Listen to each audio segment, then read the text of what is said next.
Nós temos mais uma vez que falar sobre economia com os números que são apresentados, que são preocupantes. Nós estamos com um déficit nos últimos 12 meses de 251, déficit público, bilhões de reais.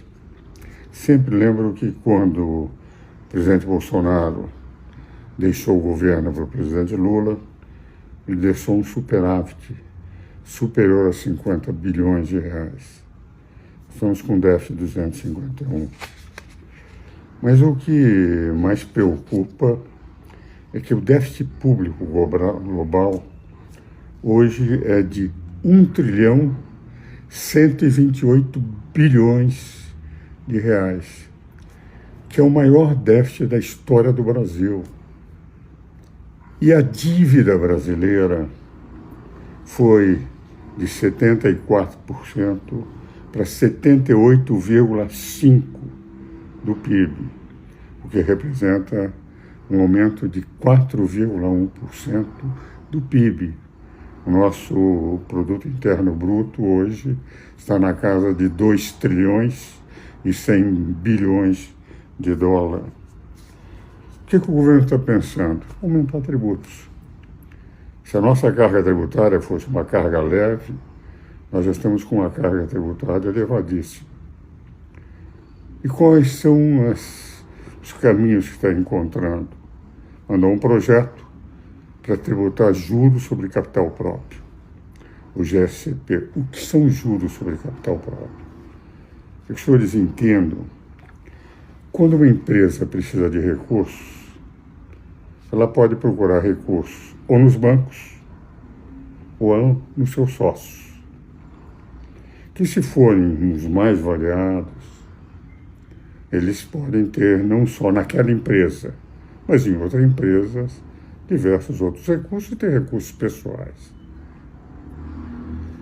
Muitas vezes a empresa, para não ter que pagar os juros que os bancos exigem, pede dinheiro para os seus acionistas, que emprestam, que não querem entrar como acionistas, mas emprestam dinheiro. Até agora, eu empresto dinheiro dos bancos ou dos próprios acionistas, que são dinheiro emprestado, nós temos o direito, as empresas têm o direito de deduzir esses juros como despesas. O que o governo pretende? Se as empresas pedirem dinheiro para os acionistas, portanto, com juros mais baratos do que os juros do banco, eles não vão poder deduzir, só se pedirem dinheiro para os bancos. O que vale dizer, eles querem tributar cada vez que as empresas, os empresários emprestam dinheiro para a empresa, o capital, dizendo o seguinte: não, dinheiro emprestado só de bancos, dos próprios acionistas não pode. Não interessa saber se os acionistas pretendem aplicar em outros lugares para aquela empresa. Eles não vão poder emprestar porque não vão poder deduzir. Então tem que se pegar dinheiro nos bancos com juros mais elevados. E com isso, daqueles que emprestarem porque não vão ter crédito no banco, esses não poderão deduzir os juros. Esta é a proposta do GPC. Diz o deputado Lula que não vai aprovar. Mas por isso aí os senhores veem a mentalidade do governo em relação a aumentar a carga tributária. Por quê? Porque gasta sem nenhuma consideração com a realidade brasileira.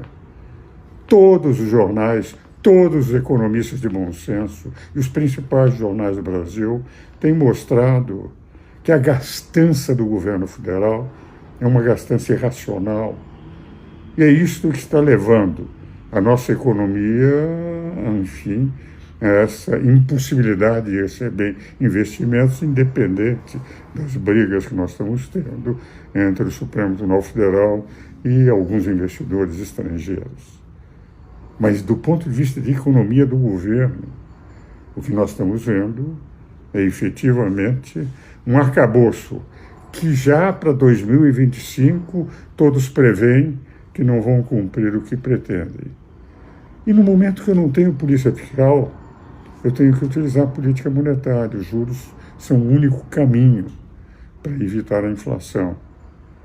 Se o governo gasta, a única forma de segurar a inflação com os gastos para que o governo não emita dinheiro, porque se não conseguir dinheiro no mercado, ele vai ser obrigado a emitir dinheiro, que representa gerar inflação. Quando eu digo emitir dinheiro, não apenas o M1, não apenas as notas, todo o dinheiro que circula, os chamados M1, M2, M3, não M1 não, mas M2, M3, etc., que representam as diversas formas de circulação do dinheiro através dos bancos.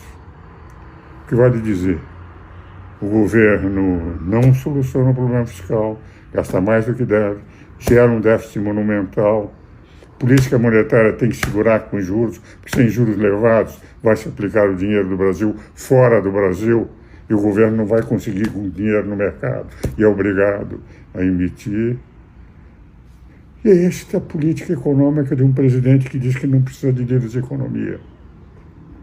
Isso daí é para os economistas que ele não precisa para presidir livros de economia, disse talvez um ano atrás, o que só pela observação percebe como isso pode prejudicar o mercado.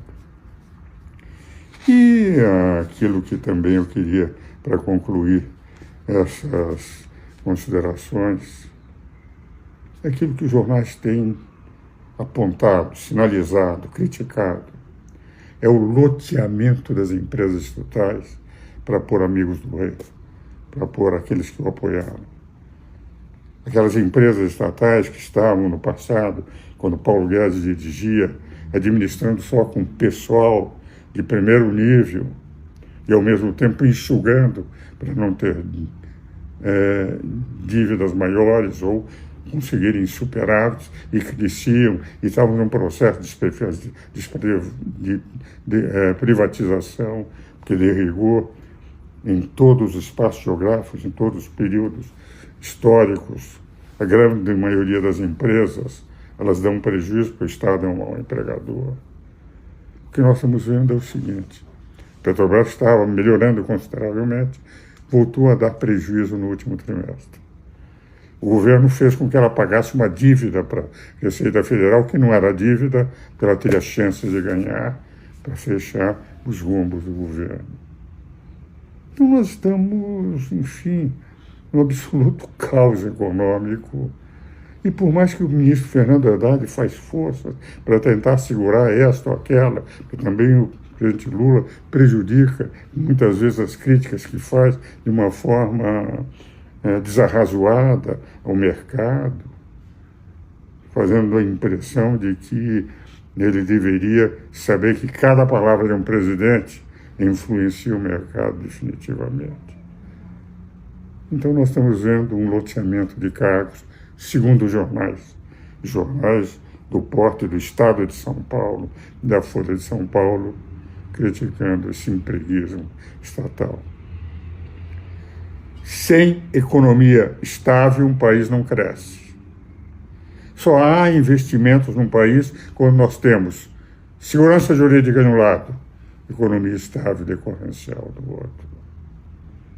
E hoje nós estamos vivendo isso que eu estou alertando os meus seguidores, de que, do ponto de vista econômico, o Brasil vai muito mal.